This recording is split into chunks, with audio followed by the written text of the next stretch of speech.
it is very interesting how those correlations have changed over time, and you have to adapt to those evolving conditions. And why do so many supposedly uncorrelated strategies converge under stress? And what signals should investors watch for before that correlation spike happens? I think one of the most powerful reasons for that is that all of us are wired by evolution into optimism bias and status quo bias. And these liquidity crises tend to be fairly rare, and we tend to inoculate ourselves in our memory that it fades and it doesn't seem like it was as bad as it actually was when it was happening, because really we've been bailed out each time by the Federal Reserve. And so the memory seems like it wasn't quite as bad. I mean, look, if Alan Greenspan hadn't made the phone calls that he did on October 19th, if we hadn't had QE and in the fall of 2008 and a bunch of other versions of it later on, late 2019 and early 2020, the multi-strats hadn't been bailed out by the Fed, and a few other times that I can remember, the whole market would have collapsed. Oh, LTCM being another one I remember very well. But those memories tend to fade. As a result, people tend to position themselves as though these things won't happen. And then when they do, it tends to be a big surprise. And everyone has the opposite trade on, the optimism trade. And each time it always seems to happen in some way that, oh, it could never happen. And in addition, especially over the last few years, every single market decline has been very, very rapidly reversed. I mean, if you think back, it's been since 2007 that there's been a sustained market decline. Every other decline since then has been rapidly, sorry, I guess we can say 22. It wasn't really that big a decline, but it's been pretty much the highest Sharpe ratio I can remember in my career of the stock market going up. And I guess maybe 23% was the biggest decline, peak to trough, and it came roaring right back.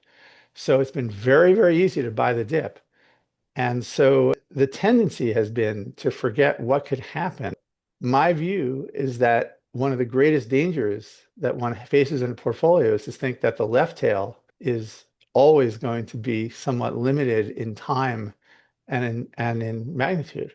However, having spent my entire career mitigating people's left tails with my strategy, mitigating volatility, I've actually become very, very afraid of the other tail as well. And it's a story I love to tell. I'm going to tell it one more time because it's so powerful. And it happened in a bar in Geneva. And I was speaking with a gentleman who was a pharmaceutical distributor in Venezuela. And he said, Roy, after speaking with 𝐤𝐭 𝐤𝐳, I was so optimistic about what would happen. He told me, you're the kind of man that I want in the new Venezuela. And then 2 years later, and this is the line he told me, I was a rich man in Caracas and a poor man everywhere else in the world. And I knew it was time to leave. And that one sentence changed my life, because I recognized that in a country that was so wealthy, Venezuela was the richest country in South America at that point, and Chavez destroyed it. And this guy left, became an expat, selling to all of South America. And I realized that we were probably going to head that way in the United States, potentially.